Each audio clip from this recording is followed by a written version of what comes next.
नमस्कार। अष्टावक्र महागीता के प्रथम प्रकरण से 20वां श्लोक। एकम सर्वगतम व्योम बहिरंत यथा घटे नित्य निरंतरम ब्रह्म सर्वभूत गणे तथा। अर्थात जिस प्रकार सर्वव्यापक आकाश घट के बाहर और भीतर यानी कण कण में व्याप्त है, उसी प्रकार वह ब्रह्म भी सदैव ही इस विश्व यानी चराचर के बाहर और भीतर सर्वत्र व्याप्त है, इस जगत में ओतप्रोत है। तो आपको ध्यान होगा, हमने 19वें श्लोक में बिंब और प्रतिबिंब की बात की थी। आगे महर्षि इस श्लोक में कह रहे हैं कि घटाकाश, मठाकाश और महाकाश ये एक और दृष्टांत है जो महर्षि ने दिया है, जिसमें वे बता रहे हैं कि महाकाश वह है जिसमें कोई उपाधि नहीं है। महल यानी मठ के भीतर यदि कोई घड़ा रखा हो तो उसके भीतर के आकाश को घटाकाश कहा जाता है। इन मठ और घट आदि उपाधि से युक्त आकाश का व्यावहारिक प्रयोग करने से महाकाश को एक तो कोई अंतर पड़ता नहीं, दूसरे वही तो घट और मठ के भीतर और बाहर दोनों जगह पर व्याप्त है।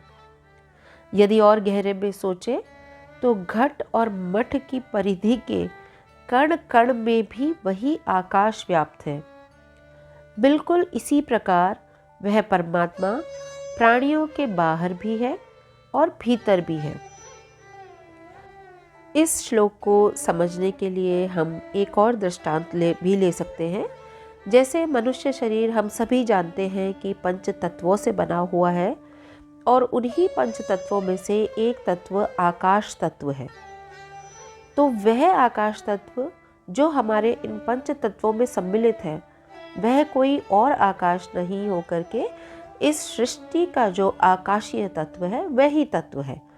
तो उसी प्रकार हमारे शरीर में भीतर भी वह आकाश तत्व है और बाहर भी आकाश तत्व है, और उन्हीं पंच तत्वों के मेल से हमारे इस शरीर का निर्माण हुआ है।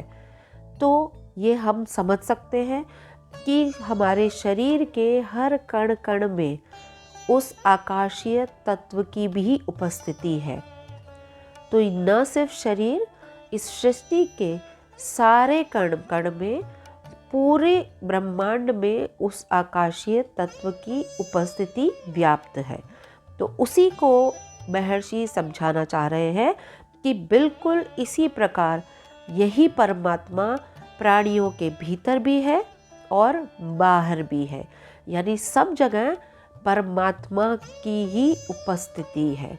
हम जब खुद को और दूसरों को अलग अलग करके देखते हैं तो वही हमारा अज्ञान है, और जो महर्षि बात कर रहे हैं वो इस अलग अलग स्वरूप में सभी को देखने के अज्ञान को नष्ट करके उस ज्ञान का बोध कराने के लिए है कि हम सब उस परमात्मा का विस्तार और उस परमात्मा की प्रतीति मात्र है। आशा है दोस्तों, अगर आपको इस श्लोक की व्याख्या से कहीं कुछ लाभ मिल रहा हो या कहीं कुछ आपको अच्छा लग रहा होगा, तो आप ज़रूर हमारे चैनल को लाइक और सब्सक्राइब करें, और अपने मित्रों और अपने रिश्तेदारों से भी आप बता सकते हैं। और बिल्कुल इसी तरह जैसे आप अभी हमें अपना प्यार और दुलार दे रहे हैं, आगे भी ऐसे ही देते रहें। आपके जीवन की शुभकामनाओं के साथ में नमस्कार।